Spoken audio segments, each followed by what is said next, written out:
IFFKയിൽ ഫലസ്തീൻ സിനിമകൾക്ക് അനുമതി നിഷേധിച്ച് censor board. Censor exemption certificate നൽകാതെയാണ് ചലച്ചിത്രമേളയിലെ അട്ടിമറി നീക്കം. കേന്ദ്ര സർക്കാർ നിലപാടുകളെ വിമർശിക്കുന്ന ചിത്രങ്ങൾക്കും അനുമതി നിഷേധിച്ചു.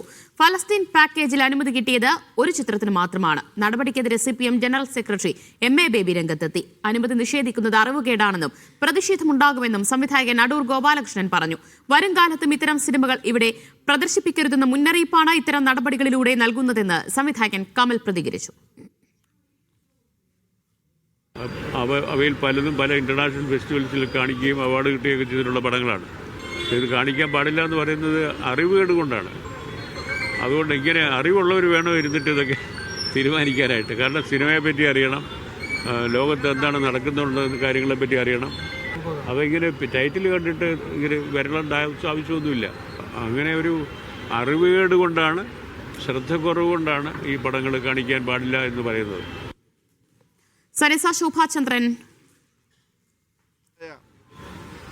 അമിതാധികാര പ്രവണതകൾ മാത്രമല്ല, നവഫാസിസ്റ്റ് പ്രവണതകളിലേക്ക് കേന്ദ്ര ഗവൺമെന്റിന്റെ നീക്കങ്ങൾ ഉണ്ട് എന്ന് വെളിപ്പെടുത്തുന്ന ഒരു ദുഃഖകരമായ, അപലപിക്കപ്പെടേണ്ട സംഭവവികാസമാണ് ഈ ചലച്ചിത്രമേളയെ തന്നെ അട്ടിമറിക്കുക എന്നുള്ള ലക്ഷ്യത്തോടു കൂടിയിട്ടാണ്.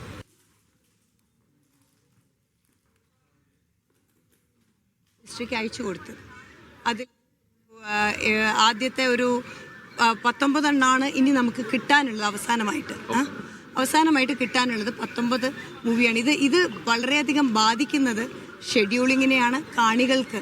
തീർച്ചയായിട്ടും അതൊരു ബുദ്ധിമുട്ടുമാണ്.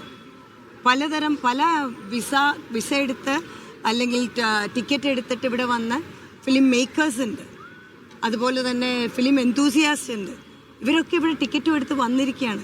ഇത് ക്യാൻസൽ ചെയ്യണത് ഒട്ടും സുഖമുള്ള ഒരു അവസ്ഥയല്ല നമ്മുടേത്. അങ്ങനെ ഒരു അവസ്ഥയിലാണ് നമ്മൾ എത്തിയിരിക്കുന്നത്. 19 സിനിമകൾക്കാണ് പ്രദർശന അനുമതി നിഷേധിച്ചിരിക്കുന്നത്. അത് മേളയും സാരമായി തന്നെ ബാധിച്ചിട്ടുണ്ട് എന്നാണ് വ്യക്തമാകുന്നത്.